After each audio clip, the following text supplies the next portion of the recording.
Hey guys, and welcome to the Super Gurus podcast. I'm your host Legoinator, and with me, as always, is my co-host Finn. Hey. This week on the Super Gurus podcast, we are going to be doing a follow-up to one of our earliest episodes, Superhero Versus. We'll also be doing some news as we always do, and then at the end we'll do our famous segment, This Week in Comics. Okay then, without further ado, let's jump straight into the podcast.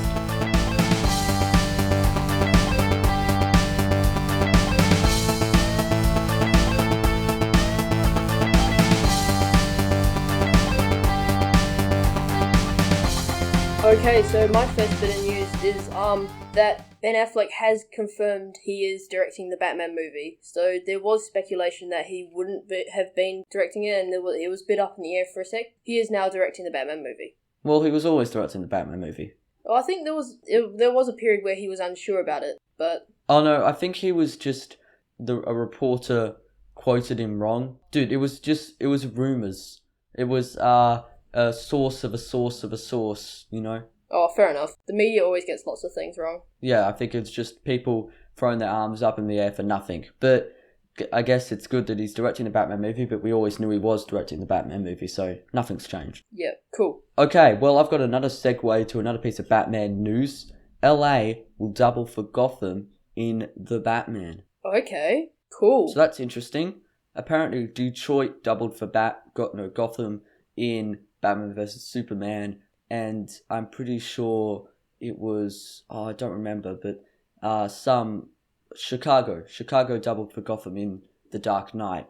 So Los Angeles, that's an interesting choice. He obviously has a vision of what he wants Gotham to look like. Yeah, I think that's good with the director. He knows what he wants and he can shape sort of it around that. The movie, it'll be cool. Okay, what's your next bit of news? Disney announces Woody Harrelson for the Star Wars Han Solo movie. Hey, guess what? That was my next piece of news. So he's going to be Han Solo's mentor, apparently. Okay, so, well, he's with Alden Ehrenreich, Donald Glover, and Emilia Clarke. So those are the other confirmed actors. I'm excited for him. I liked him in Now You See Me. Me too. He's a good actor, yeah. Yeah, I think it's interesting. Can't wait to see him in the Star Wars universe. Yeah, who do you think he'll be like? We know he's playing a Han Solo mentor, but what does Han Solo even need as a mentor? Is someone just teaching him how to get some good swagger and Rob's stuff? I reckon Han Solo would probably be like a young teenager sort of thing. He comes to Woody Harrelson, he gets a job, and Woody teaches him how to do what he does. Sort of like Star-Lord and, who's the guy with the fin and the arrow from Guardians of the Galaxy? Yondu. Yeah, sort of like Star-Lord and Yondu. Yeah, something like that. That's a good sort of analogy for it. So yeah, that's pretty interesting. Definitely an all-star cast for Han Solo. Okay, well, I've got another piece of news. We got our first look at Zordon from the Power Rangers movie. This is like the big boss, isn't it? Like the bad guy. No, Zordon's the floating head. I don't know Power Rangers. Oh, okay, Zordon's like this floating head sort of hologram thing that gives them missions. And there's like it's like a cell phone picture. It's just a quick picture someone's managed to take of it. So it's pretty grainy. But just imagine sort of a mist, and then there's just a floating head in the middle of it. That's sort of what Zordon looks like. That's pretty cool. So it's sort of different. He just looks like a hologram head in the middle of some gas. And it does look pretty awesome in this photo, but it's pretty grainy and small, so it's a bit hard to make out. But so far it looks pretty cool. Hopefully we'll get an official photo. Yeah, definitely. Okay, do you have any more news? I'm out of news. Okay then, well I'll do my next bit of news, which is James Gunn he says he's pitched an idea for a Moon Knight movie to Marvel Studios. Okay, I actually quite like Moon Knight. Me too. A movie would be quite cool. Do you think he's better suited as a Netflix series? I think that it would actually be better suited as a Netflix series, because he's quite a dark character. Yeah, they don't really do that as much in the Marvel movies. Yeah, I think you're right. It would be better as a Netflix series rather than a movie, and you could explore the character a bit more in the Netflix series. Different personalities. Because he's an incredibly complex character, and yeah. Yeah, James Gunn says that Moon Knight is one of his favourite Marvel characters, but of course Moon Knight's not going to be in Guardians of the Galaxy 2 because he lives on Earth. So, pretty awesome. James Gunn if James Gunn had an idea for a Moon Knight movie, it's probably pretty good. Marvel should probably take it up or at least adapt it into a TV show. Well, I think they'll definitely be on board with it. I think James Gunn's done a lot for Marvel, and I think that it'll be invaluable for his input. So yeah, and I've got another piece of news. James Gunn has there's a rumor that it's been confirmed. I'm pretty sure. I might have read this wrong, but I'm pretty sure James Gunn is being confirmed as a producer on Avengers: Infinity War. Okay, that's good. So that's pretty awesome. We just talked about James Gunn, and I think that it'd be good to have him there to sort of direct the Guardians of the Galaxy characters, because he knows them really well. Yeah, that'd be cool. Yeah, so that's interesting. Avengers Infinity War, pretty sure it comes out next year. And my final piece of news, last week we talked about Carrie Fisher's death. It was like one of probably the saddest death of celebrities in 2016.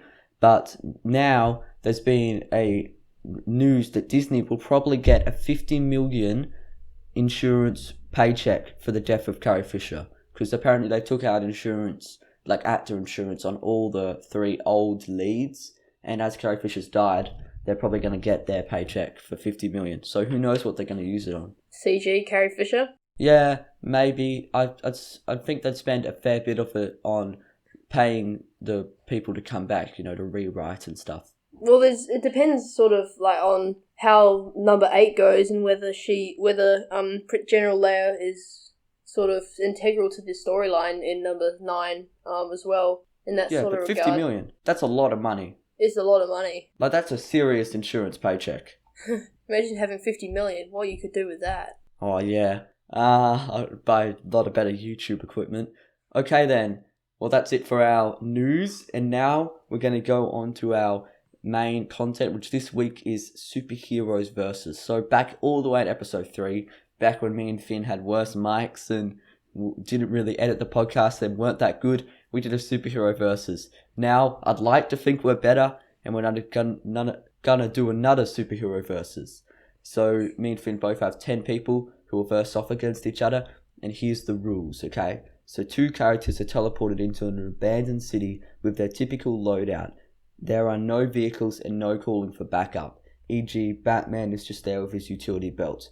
The city is 1 kilometer by 1 kilometer in size, and is covered by an impenetrable force field that reaches 5 kilometers up and 1 kilometer down below the surface, so there's no escaping. Both see each other, and they perceive each other as a threat, and go to incapacitate this threat how they normally would. E.g. Batman would only use gadgets, not killing people.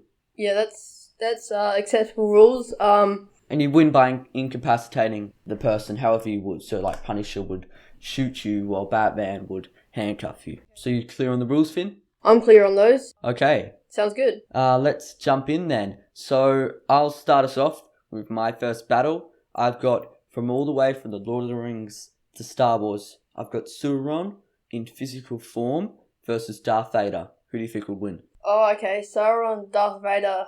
Well, Darth Vader is strong with the Force. Sauron is... Does he have the One Ring? I'd think it'd be... Do you know at the battle where they come and he kills the King of Gondor? At the end of the Second Age? Yeah, I think it'd be there. That's when we should play Sauron. Yeah, okay. The height of his power. At the height of his power, doesn't he need the One Ring to become set in physical form, or... No, he's in physical form until until they just destroy the One Ring.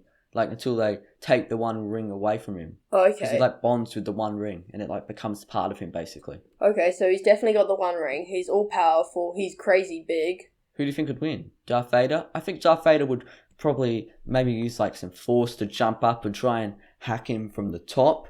But I just don't think he'd be quick enough, Darth Vader. I think that it would severely outclassed in terms of power, in terms of might, in terms of experience, and I think Darth Vader would stand a bit of a chance. He would last a lot longer than some people would, but he definitely wouldn't last. Yeah, in the end, I think Sauron would smash him with his mallet or something like that. With the power of the One Ring, he's basically invincible. If he had, if he didn't have the One Ring, there might be a chance that Darth Vader could beat him, but with the One Ring, it's just not a fair fight. It depends if his lightsaber had the same properties as the blade that the Gondor King wielded, and that was impenetrable, and it could chop off Sauron's finger with the ring on it. I think it could. It's a lightsaber. Then he would, if Darth Vader knew to go for the ring, and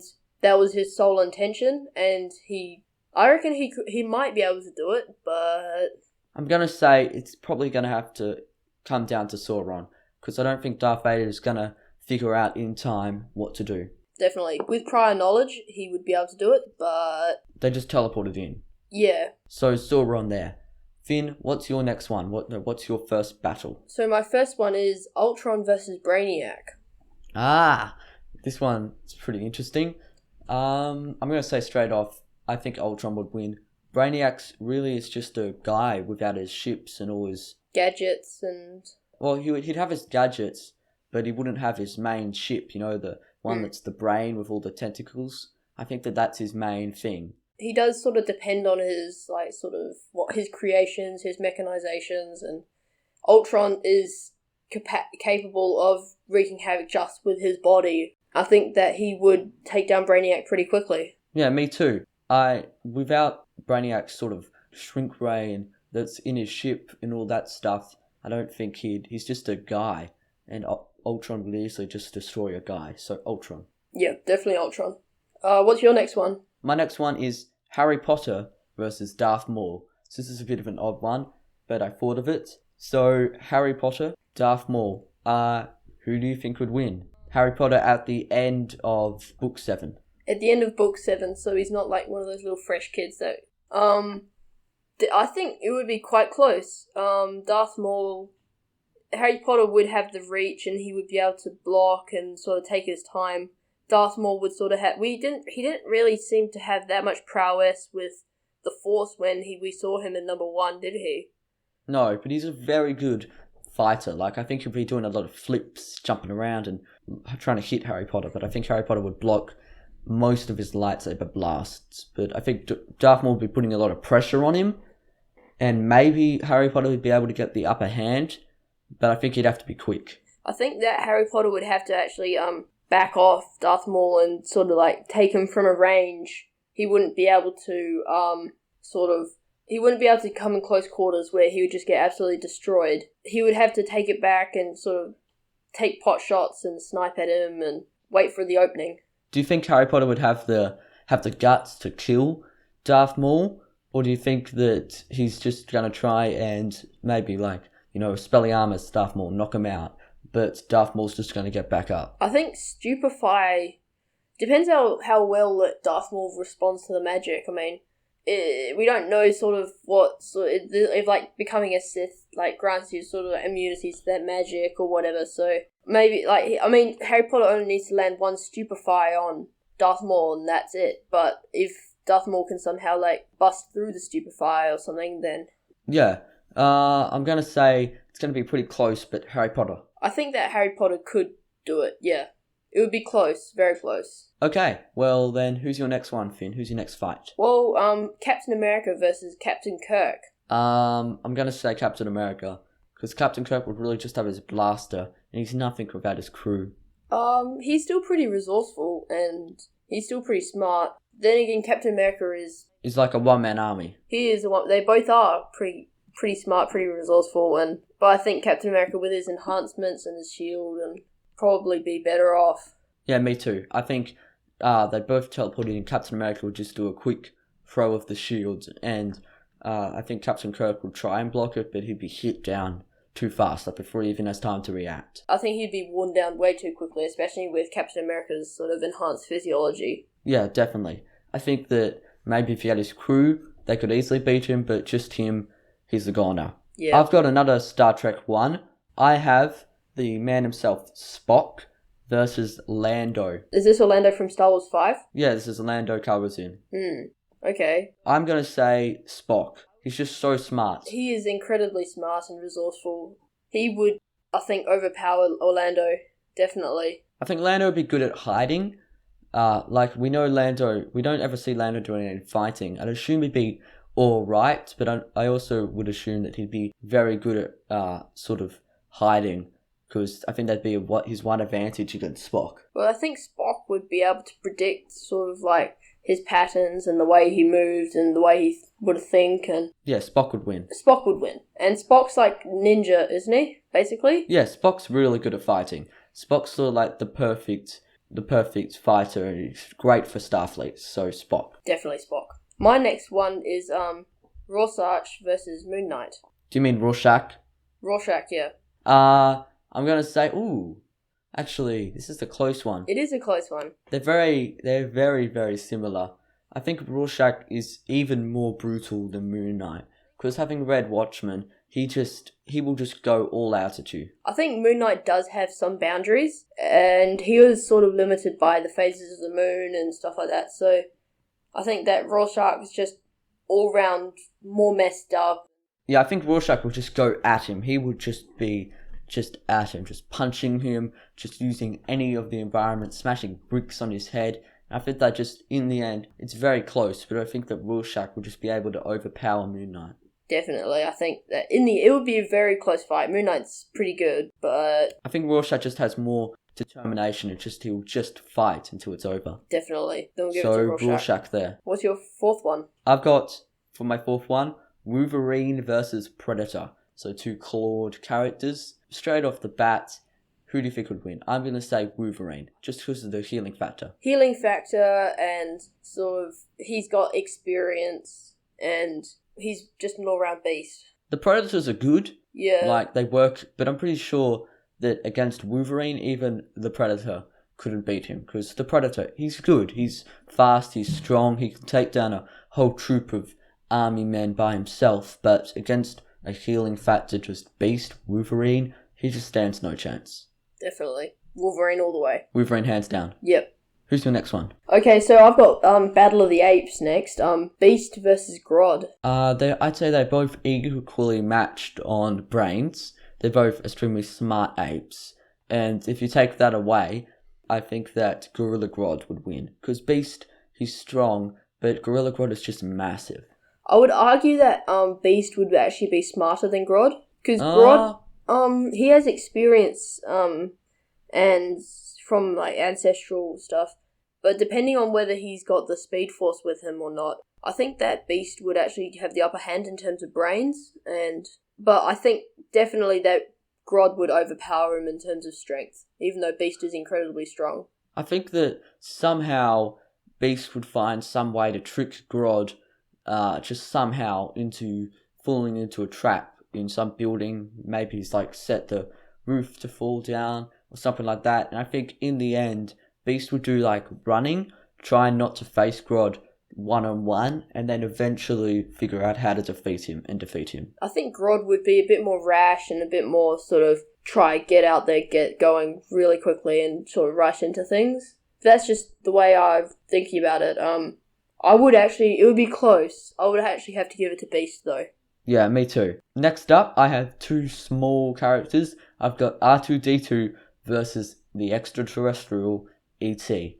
I'm going to say, I've got no idea. R2-D2, he's got his jetpack, he's got his flames though.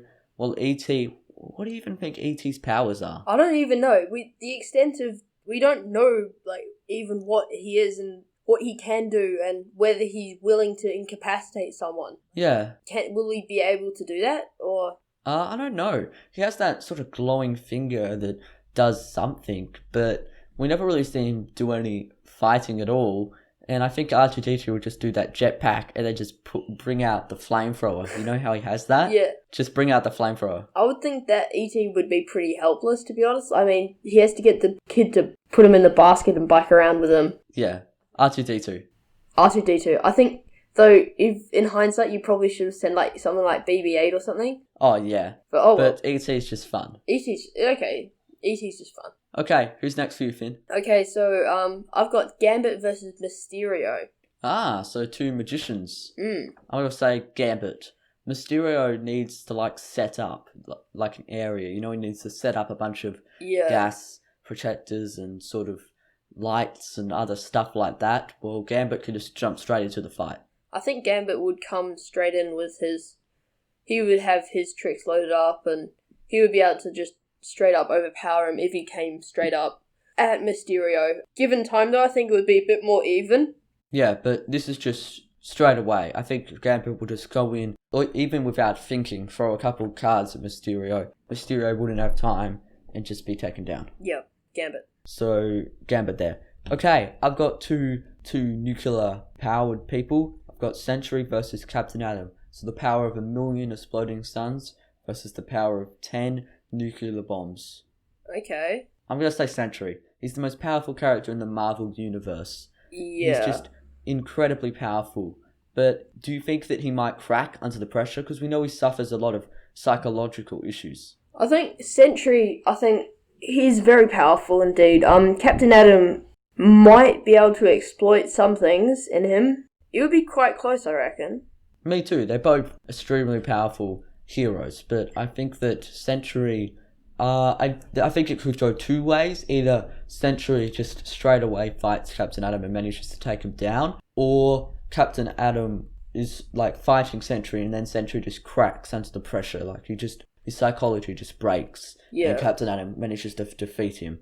And I think that the second option is actually more likely, so I'm going to have to give it to Captain Atom. I think so, yeah. Psychologically, he's a bit of a wreck sometimes, and you don't know when that can come out. Yeah. Captain Atom. Okay, so my next one is Tarzan versus Black Panther. Oh, okay. At first thought, I would have said like Black Panther straight up, but Me too. Tarzan, depending on the setting. It's a city. It's a city. That doesn't really give anything Tarzan to work with. Like, he doesn't have any vines or any of his natural sort of area where he would fight. So I'd say that Black Panther would like pretty matched at fighting, but with Black Panther's vibranium claws, he would just be able to just cut Tarzan. Death by 1,000 cuts. Yeah. He would definitely be overpowered. Yeah, I'd say that Black Panther there. Yep. Okay, next up I've got two robots, RoboCop versus Terminator. I'm going to say Terminator. Straight up Terminator. I don't think RoboCop would stand a chance. Do you think it's the T-800, so the one from Terminator 2? T-800 is the one that can change its form, isn't it? No, that's the T-1000. If it's the T-1000, it's not a fair fight at all. I think we'll do Arnold Schwarzenegger T-800. T-800, well, still definitely Terminator. Not RoboCop. Yeah, definitely. RoboCop wouldn't stand a chance. No, not against the Terminator. So who's your next one? So we got Abomination versus Bowser. Oh, okay. This is interesting. They're probably both fairly matched in terms of brawn and sort of probably, if as well, brains. Oh, I'd say that Bowser was smarter than Abomination. Yeah. Just. Just. But I'm going to say that Abomination would defeat Bowser, because we never see Bowser versing anyone of his own size. He always has that upper hand advantage, so I don't think he knows really how to fight. Well, who else is big in, like, the Mario universe? No one. Yeah. So I'm going to have to give it to Abomination there for me. Even with the extra brains, I think that Abomination probably would take it, yeah. Me too. Especially in a city setting. Yeah, especially. Like, Bowser's never been in a city. Yeah, so Abomination. Okay then, well, I've got another one from the Mario universe. I've actually got the Mario himself. So Sonic versus Mario. Straight up for me, Sonic. Sonic, with the extra speed. I think he'd run in and just go boom, boom, boom, and Mario's just down. Yeah. He'd go, oh no. Pretty much, definitely. Sonic. Definitely. Completely overpowered. Mario, like, he wouldn't have anything on him, would he? He'd have to find, like, flowers and, like, mushrooms. Yeah, he'd have nothing. And there's no mushrooms in this city, so he'd just lose. Yeah. So, easily Sonic there. So, Finn, who's your number 9? Also, this is another Battle of the Mages. Gandalf versus Dumbledore. Oh, okay. Well, Gandalf is incredibly powerful. What Gandalf are we doing? Gandalf the Grey or Gandalf the White? Let's say Gandalf the Grey. I think that iconic Gandalf the Grey, started Lord of the Rings, Hobbit. He's still incredibly powerful, even as Grey. I think he'd win against Dumbledore. Dumbledore is good. Is incredibly He's powerful, but it's Gandalf. It's Gandalf, yeah. He's defeated a Balrog in his grey form. So I think he's just... I think it'd be pretty close, but Gandalf. I would have to give it to Gandalf as well, yeah. Okay then. Well, yep, definitely Gandalf there. I've got another one coming up. So we talked about Power Rangers earlier in this episode. And I've got the Megazord from Power Rangers versus Voltron. Okay, so I'm not massive Power Rangers. Oh, they're basically just two massive mechs. Two massive mechs. Is there any sort of like difference of intelligence or? No, because they're both, the Power Rangers is controlled by the 5 Power Rangers, while the Voltron's controlled by the 5 Powerons. Okay, so depending on, I think it would be pretty evenly matched then. I'm gonna say Voltron, because we've seen Voltron. He's got some, it's got some awesome weapons. It has like a sword that it can pull out. It's got heaps of guns, and I think that just against the Power Rangers, like the Power Rangers are a couple of like teenagers. Well, the Powerons are still a couple of teenagers, but they've also got like an like space army person as their leader. So I think that they would just be more synchronized in fighting and be able to beat the Power Rangers. Okay, fair enough then. Yeah, just take it from me. I think Voltron will win against the Megazord. Definitely Voltron then. My next fight is sort of a bit more realistic. Bruce Lee versus Jackie Chan. Two legendary greats in their respective fighting areas. To be honest, I can't really pick the difference between them. They're both amazing martial artists, and Me neither. I don't really know the difference between them. I think there'd be a lot of kicking, there'd be some amazing fights. But do you think, I'm gonna have to say, I think it'd be a tie. I think they'd both do, like, hit each other, and I think it would end in them just both falling down with exhaustion. I think that they would fight each other until either one of them screwed up, which is quite unlikely, or one of them, they both just exhausted. Absolutely kaput. So, probably a tie here for me. Yep, definitely a tie. Okay, well, I've got my last one now. I've got Ezio from Assassin's Creed 2 versus Master Chief from Halo. I'm going to have to say Ezio. Me too. I'm a big fan of Ezio, and I think that he'd be able to... The city setting's perfect for him as a parkour. I think he'd be able to just jump, and Master Chief, he's pretty powerful with his gun, but I think that he'd be able to just jump and just sort of avoid the laser shots while on top of the buildings, and then just jump down and do that classic hidden blade out and just stab Master Chief. Well, I think if you think about it from a different way, Master Chief's gun would run out at some point, and I mean you don't have unlimited sort of uses on your hidden blade or your martial art technique, and I think that Ezio would overpower Master Chief in that sort of close combat sort of regard. Yeah, me too. I think Ezio's going to win. I think definitely Ezio. So that's it for my 10. Do you have one more, Finn? Yes, I do. Reed Richards versus Plastic Man. Two stretchy people. Just a couple of stretchy cheese just fighting each other. Well, I think that Reed Richards would actually, in terms of smarts and... Oh yeah, Plastic Man's a bit of a joker. I think doesn't he have some sort of restriction on his powers, or... No, I think he just... I don't know, he might, Finn, but... Reed Richards, with that intelligence and everything, he's going to win. Incredibly smart and I think definitely completely outclassed. Isn't he like the second smartest man in the Marvel Universe right now? His son's smarter than him. But I'm pretty sure he's definitely on the top 5. He's definitely up there. Yeah. So I'm going to give it to Reed Richards. Against Plastic Man, like elasticity equal, but smarts, Reed Richards. Yeah. Okay then, guys, that's it for our superhero versus. I really hope you enjoyed this episode. And if you think we got one of these wrong, why don't you comment why and who you thought won in the comments below, who you would give it to. Okay then, I guess that's it for our content. Let's jump into our famous segment, This Week in Comics, where we chat what we've been reading / watching this week. And I've actually been watching so many things this week. But first off, I'll let Finn say what he's been reading / watching. Finn? Yeah, so I haven't been reading much. I'm still going on a couple of books, pretty slowly to be honest, but I'm trying to get into Patrick Ness's series. I can't remember what the full series the title of the whole 3 books is, but the first one's the Knife of Never Letting Go, and then the next one's The Ask and the Answer. What are they about? I don't really know at the moment. Like I said, I'm trying to get into them. I've sort of partially read the first book, but that was ages ago, so I'm sort of getting back into it. Okay. It's an award-winning book, and I'll tell you how it goes. Okay, then that's pretty interesting. Finn always seems to have some book to read, and I've seen 3 movies this week. So I've seen Moana, Assassin's Creed, and Blade Runner. I'll just do a quick review on all of them. Blade Runner, amazing movie. Definitely lives up to the sci-fi hype. People say it's probably the best sci-fi movie of all time. I saw it a couple of days ago. Definitely give it an A+. It's just so good. Harrison Ford does an amazing performance. But dude, it was really confusing. So I go to look it up on iTunes. I want to watch it. And I go, and there's 2 cuts of Blade Runner. It says Final Cut, and then just Blade Runner. So I look up on the internet, what cut of Blade Runner do I watch? And there's 7 different cuts. Okay. So I'm like, oh no. And in the end, I chose the Final Cut, because apparently it's the most universally liked, and the best one.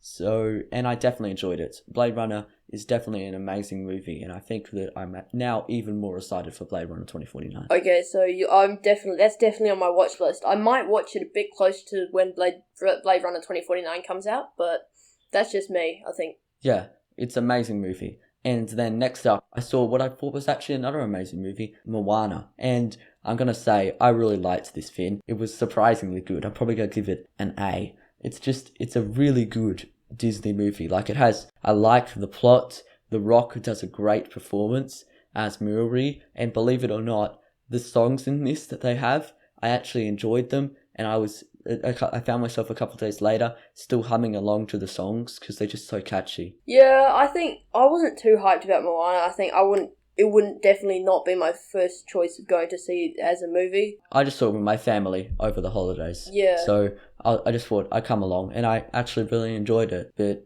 if you don't want to see it, just don't. Yeah, I think it did get slammed a bit for its portrayal of sort of Polynesian, sort of Pacific Islander people, didn't it? It's going great. It's got like a 90-something on Rotten Tomatoes. Okay then, well, I'll make sure to, if it comes out Netflix or whatever, I'll watch it, yeah. Well, at least listen to the soundtrack, Finn. I've just been humming along to this soundtrack, and I just can't stop. It's just so catchy. There's a couple of songs on Spotify that just sort of pop up, because I don't have premium at the moment. They sort of sometimes shove in recommended songs here and there, and it's one of them popped up. Ugh. But it's actually quite good. Okay. Yeah. Well, next up, I've got another movie that's come out. Yesterday, I saw Assassin's Creed, and I'm going to say it's not a perfect movie. I'd probably give it a B. That B is leaning to a B-, but I'm going to give it the benefit of the doubt and say a B. I don't think it's as bad as the critics say it is.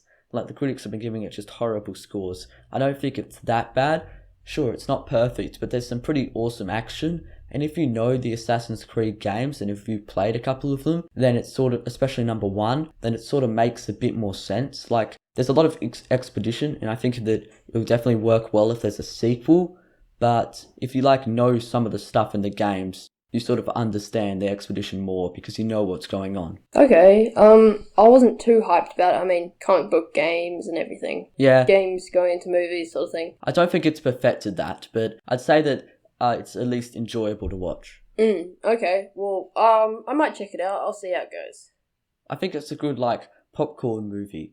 I'd give it a B, as I said, but that was leaning towards a B-, but probably a B. I still had fun watching it, and some of the action was pretty awesome. So if you go into it not really expecting too much, then you'd be pleasantly surprised. Yeah, I think one of the reasons I gave it such a high grade, compared to other critics, is because what happened was, when I went in, I saw the critics and I thought, oh no, this is going to be really bad. And then I walked in and I was pleasantly surprised. There was some awesome action, understood most of the movie, and it even had some funny bits. So I think that's probably what made me give it a B. But yeah, I enjoyed watching it, and I definitely like a sequel. Okay, cool. Okay then, that's it for our This Week in Comics. That's been it for the Super Gurus this week. Comment below who you thought won in some of these battles, and also subscribe to Legoinator Comics and more. Like this video, and if you really want, you can follow me on all social media. I'm just Legoinator Comics and more.